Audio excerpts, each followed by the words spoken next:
ನಾವಿವತ್ತು ನಿಮ್ಮೆಲ್ರಿಗೂ ಕೂಡ ನಮ್ಮ ಹಾಸನಲ್ಲಿ ಇಟ್ಟಿರೋ ಗಣಪತಿ ದರ್ಶನನ ಮಾಡಿಸ್ತೀವಿ. ಅದಕ್ಕಿಂತ ಮುಂಚೆ ನೀವು ಯಾವ ಏರಿಯಾದಲ್ಲಿ ಗಣಪತಿ ಇಟ್ಟಿದ್ದೀರಾ, ಹಾಗೆ ನಿಮ್ಮ ಗ್ರೂಪ್ ಹೆಸರೇನು ಅಂತ ಕಮೆಂಟಲ್ಲಿ ತಿಳಿಸಿ. ಆದಷ್ಟು ನಾವು ನಿಮ್ಮ ಏರಿಯಾಗೆ ಬಂದು ಗಣಪತಿ ದರ್ಶನನ ಮಾಡ್ತೀವಿ. ನಾವು ಹೋಗಿದ್ ಪ್ರತಿಯೊಂದು ಕಡೆನೂ ಕೂಡ ಗೌರಿ ಗಣೇಶನ ಎಷ್ಟು ಚೆನ್ನಾಗಿ ಕೂರಿಸಿದ್ರು ಅಂದ್ರೆ ಅದನ್ನ ಹೇಳಕ್ಕೆ ಆಗಲ್ಲ, ತುಂಬಾನೇ ಚೆನ್ನಾಗಿತ್ತು. ನಾವು ಚಿಕ್ಕ ವಯಸ್ಸಿನಲ್ಲಿ ಇದ್ದಾಗ ಎಲ್ಲಾರ ಮನೆಗೂ ಮತ್ತೆ ಯಾವ್ಯಾವ ಏರಿಯಾದಲ್ಲಿ ಗಣಪತಿನ ಕೂರಿಸಿರ್ತಾರೆ ಅಲ್ಲಿಗೆ ಅಕ್ಷತೆ ಹಾಕೋ ನೆಪದಲ್ಲಿ ಗಣೇಶನ ನೋಡ್ಕೊ ಬರಕ್ಕೆ ಹೋಗ್ತಾ ಇದ್ದು.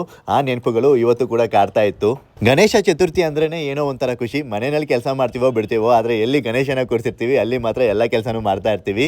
ಮತ್ತು ಆ ಟೆಂಟಲ್ಲಿ ಮಲ್ಗೋದಕ್ಕೆ ಎಷ್ಟು ಹರಸಾಹಸ ಮಾಡ್ತೀವಿ ಅಂದರೆ ಮನೆಯಲ್ಲಿ ಬಿಡ್ಲಿಲ್ಲ ಅಂದ್ರೂ ಪರವಾಗಿಲ್ಲ, ಜಗಳ ಆಡಿ ಬಂದು ಮಲ್ಕೋತಾ ಇದ್ದೋ. ಗಣಪತಿ ಹಬ್ಬದಲ್ಲಿ ರಂಗೋಲಿ ಸ್ಪರ್ಧೆ ಆ ಥರ ಇನ್ನೂ ಕೆಲವೊಂದು ಆಟಗಳನ್ನ ಆಡ್ಸೋರು, ಅದರಲ್ಲೆಲ್ಲ ಪಾರ್ಟಿಸಿಪೇಟ್ ಮಾಡೋದೇ ಏನೋ ಒಂಥರ ಚಂದ. ಯಾವ ಗಿಫ್ಟ್ ಕೊಡ್ತಾರೆ ಅಂತ ನೋಡ್ಕೊಂಡು ಕೂತಿರ್ತಿದ್ವಿ. ಗಣಪತಿ ಬಪ್ಪ ಮೋರಿಯ, ಮಂಗಳ ಮೂರ್ತಿ ಮೋರಿಯ, ಜೈ ಗಣೇಶ. ಪದೇ ಪದೇ ವಿಘ್ನಗಳಾಗ್ತಾ ಇದ್ರೆ ಗಣೇಶ ನಿಮ್ ಜೊತೆ ಇದ್ದಾನೆ, ಮುಂದೆ ಅಳೋದ್ನ ಹಿಂದೆ ತಪ್ಪಿಸ್ತಾ ಇದ್ದಾನೆ ಅಂತ ಅರ್ಥ. ಎಲ್ರಿಗೂ ಆ ದೇವ್ರು ಒಳ್ಳೇದ್ ಮಾಡ್ಲಿ, ಎಲ್ರು ಯಾವಾಗ್ಲೂ ನಗ್ನಾಗ್ತಾ ಇರಿ.